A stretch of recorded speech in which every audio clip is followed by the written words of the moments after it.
Hello guys, welcome to my channel. আজ আমি মুচমুচে বেগুনি তৈরি রেসিপি শেয়ার করব। একদম দোকানের মতো পারফেক্ট হবে। তো বন্ধুরা, আমি একটি বেগুন দিয়ে কতগুলো বেগুনি তৈরি করব। খুবই সহজ পদ্ধতিতে বেগুন তৈরি করে দেখাবো। অনেকের কাছে এটাই আমি শুনে থাকি যে বাড়িতে বেগুনি তৈরি করলে বেগুনি একদমই মুচমুচে খাস্তা হয় না ও ফুলকো ফুলকো হয় না। তো আমি বেগুনটা কেটে নেব। তো বেগুনটাকে কেটে নিয়েছি। তোমরা তোমাদের পছন্দ অনুযায়ী বেগুনের শেপটা দিয়ে নিও। আমার যেমনটা পছন্দ আমি কিন্তু বেগুনের শেপটা তেমন দিয়ে নিয়েছি। তোমরা তোমাদের পছন্দ অনুযায়ী বেগুনটা কেটে নিতে পারো। গোল লম্বা তো একটু সরু করে বা একটু চওড়া করে যেমন খুশি তেমন কেটে নিতে পারো, তাতে কিন্তু কোনো অসুবিধা নেই। মেন হচ্ছে ব্যাটারটা তৈরি করে, এটাই হচ্ছে মেন। আর বেগুনের এই পাতলা মোটা এটা একটা বিষয়, এটা একটা ছোট্ট একটা টিপস যে কেমন বেগুনের পাতলা করলে ঠিকঠাক বেগুনি তৈরি করা যাবে। তো এই বেগুনির জন্য আমি বেগুন কেটে নিয়েছি। এর মধ্যে দেব আমি স্বাদ অনুযায়ী লবণ আর লঙ্কা গুঁড়া। তো লঙ্কা গুঁড়োটা কিন্তু তোমরা তোমাদের পছন্দ অনুযায়ী দিয়ে নিও। যে যেমন লঙ্কা খেতে পছন্দ করো সে তেমন দিয়ে নিও। তো এটা মেখে নেব। আগে থেকে এটা মেখে রাখলে কি হয়, বেগুনের এক্সট্রা জলটা বেরিয়ে যায়, তাহলে কিন্তু বেগুনিটা খুব সুন্দর পারফেক্ট হয়। তো এরকম মেখে নেব, নিয়ে আমি রাখবো, তাহলে এক্সট্রা জলটা বেরিয়ে যাবে। ভালোভাবে মেখে নেব যাতে করে সব বেগুনিতে সুন্দরভাবে লঙ্কা গুঁড়া ও লবণ ভালোভাবে মেখে যায়। এবারে আমি একটা ব্যাটার তৈরি করব বেগুনের জন্য। ব্যাটার তৈরি করে নেব। এখানে নিয়েছি আমি এক বাটি বেসন, ছোটো সাইজের বাটির এক বাটি বেসন নিয়েছি।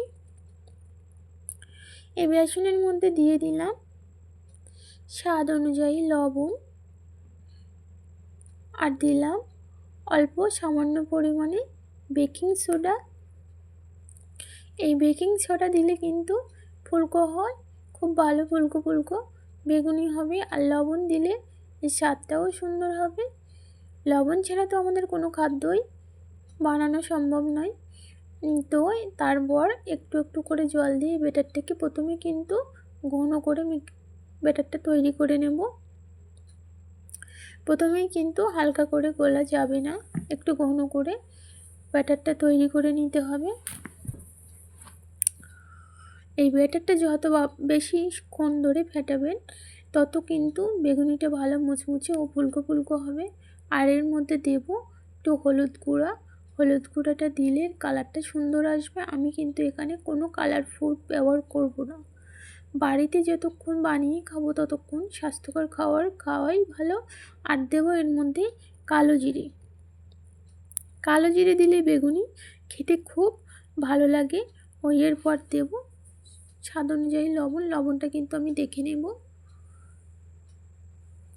তো এটা ভালোভাবে ফেটাতে হবে, 5-6 মিনিট এই ব্যাটারটাকে ফেটাতে হবে। যত ভালো করে ফেটাবে তত কিন্তু বেগুনিটা ভালো হবে। তো এটা ভালো করে ফেটিয়ে নিতে হবে। আর এটা বেশি হালকাও করা যাবে না আর বেশি ঘনও করা যাবে না, তাহলে কিন্তু বেগুনিটা ভালো হবে না। এটা কিন্তু 5-6 মিনিট ধরে ভালোভাবে এরকম সুন্দর করে ফেটিয়ে নিতে হবে, যতক্ষণ না এর কালারটা একটু চেঞ্জ হয়ে আসছে। দেখো আমি যত ফেটাচ্ছি তত কিন্তু বেগুনি এই ব্যাটারটা কালারটা কিন্তু একটু চেঞ্জ হয়ে আসছে। আর আমি কিন্তু লবণটা দেখে নিয়েছি।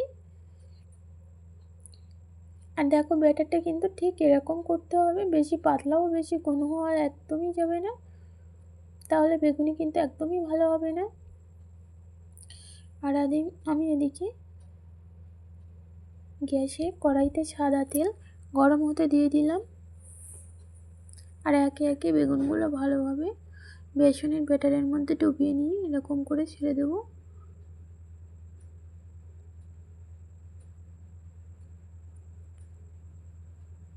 দেখো বেগুনিগুলো কিন্তু সবগুলোই কিন্তু সুন্দরভাবে এক্ষুনি দেখো দিতে না দিতেই কেমন ফুলকো হয়ে উঠছে। আর কালারটাও কিন্তু সুন্দর, একদম দোকান থেকে কেনা বেগুনের মতো কালার হচ্ছে। আর দেখে নিশ্চয়ই বুঝতে পারছো যে বেগুনিটা খুব সুন্দর মুচমুচে হয়েছে। তো বন্ধুরা, আমার এই ভিডিওটা ভালো লাগলে, রেসিপিটা ভালো লাগলে অবশ্যই একটা লাইক দিও আর পাশে থেকো, সাপোর্ট করো। আর আমার এই চ্যানেলটাকে অবশ্যই সাবস্ক্রাইব করে দিও, তাহলে আমার ভিডিওর নোটিফিকেশান সর্বপ্রথম তোমার কাছে চলে যাবে। আর যারা ফেসবুক থেকে দেখছো তারা অবশ্যই ফলো দিয়ে রেখো, তাহলে আমার ভিডিওর নোটিফিকেশান সর্বপ্রথম তোমার কাছে পৌঁছে যাবে। ততক্ষণ সবাই ভালো থেকো, সুস্থ থেকো, দেখা হচ্ছে নেক্সট ভিডিওয়ে। Tata, bye by.